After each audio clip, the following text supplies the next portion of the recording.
Paano gumawa ng schematic diagram ng conceptual framework? Ang conceptual framework is a visual representation of the relationship between the key concepts, variables, and relationships that underlie a research study. And a schematic diagram is useful in showing the conceptual framework. Here are some steps how to make or construct the conceptual framework. Step number 1. Tukuyin ang mga key concepts at variables. Halimbawa, in a study, this might include the independent variables, the dependent variables, the mediators, moderators, or other key factors.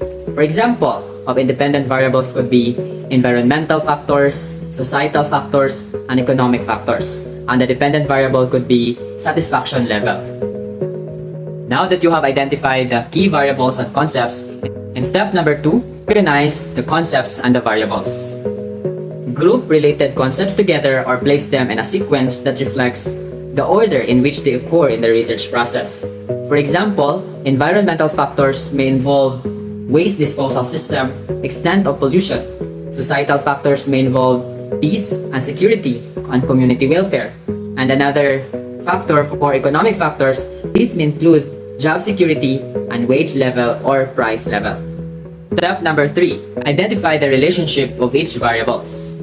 Consider the ways in which the concepts and the variables are related to one another. Are there direct or indirect relationship between them? Are some variables more important than the others? You can use arrows or lines to indicate the direction of the relationship. For example, for the waste disposal system and the extent of pollution, these are directly related to environmental factors. And environmental factors affects the affects the satisfaction level of the community inhabitants. Peace and security as well as community welfare are the societal factors, which in turn may also affect the satisfaction level of the community and the inhabitants. And finally, price levels as well as job security and wage levels are the economic factors, which may in turn affects the satisfaction level of the community's inhabitants. Step number 4. Add labels and descriptions. Label each concept or variable and include a brief description of what they represent. This will help the reader understand the framework and its components. Step number 5. Review and revise.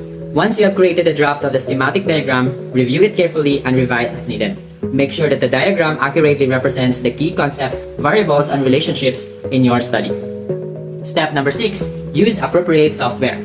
There are many software programs available for creating the schematic diagrams, including Soft PowerPoint, Adobe Illustrator, online diagramming tools like LucidArt, LucidChart, and Canva. Choose the tool that best fits your needs and skill level.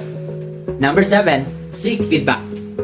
Finally, share a schematic diagram with others such as your research supervisor or colleagues to get feedback and suggestions for improvement. Incorporate their feedback into your final version of the diagram. Example how it appears in the actual research paper.